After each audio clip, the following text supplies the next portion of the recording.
If you ever wondered what separates a nice home or well-built home from a truly beautiful home, it's all in the details.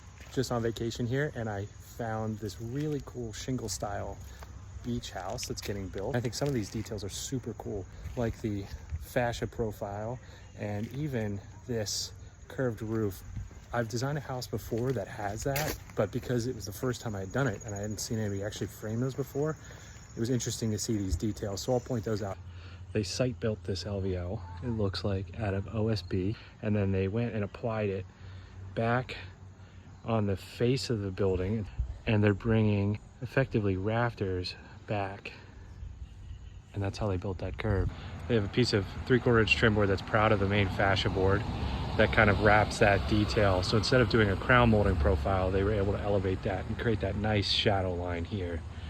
That looks fantastic. On the window casings, they were able to keep that simple but elevate it as well with the top flashing detail and the drip edge. And then they have a composite roof shingle. They have some things right on this house. They've got this really cool porte cochere, and the columns taper up to a beam that's actually the same dimension as the top of the column. So that's right. And then you've got the nice casing details around the windows. They have their drip edge at the top, but they're missing the sill at the bottom of the windows. That's important. And then the casing profile around this window, it's just flat. It reads super flat. You also have this fascia board that reads flat as well.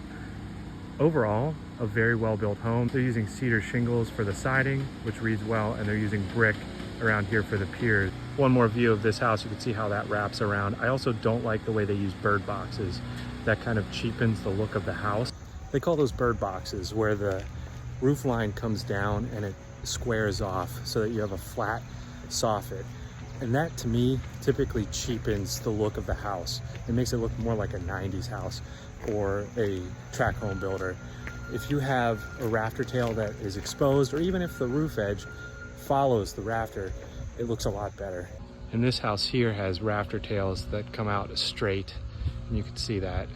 This house here has those rafter tails that continue straight like I was talking about. They also have shutters with operable hardware.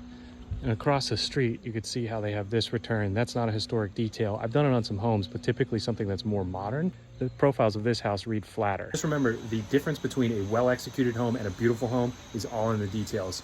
Go ahead, check the link in the description of this video or the link in my bio for the long form video I have on YouTube all about these details. You'll find out why it's important to hire an architect and have them involved throughout the entire process.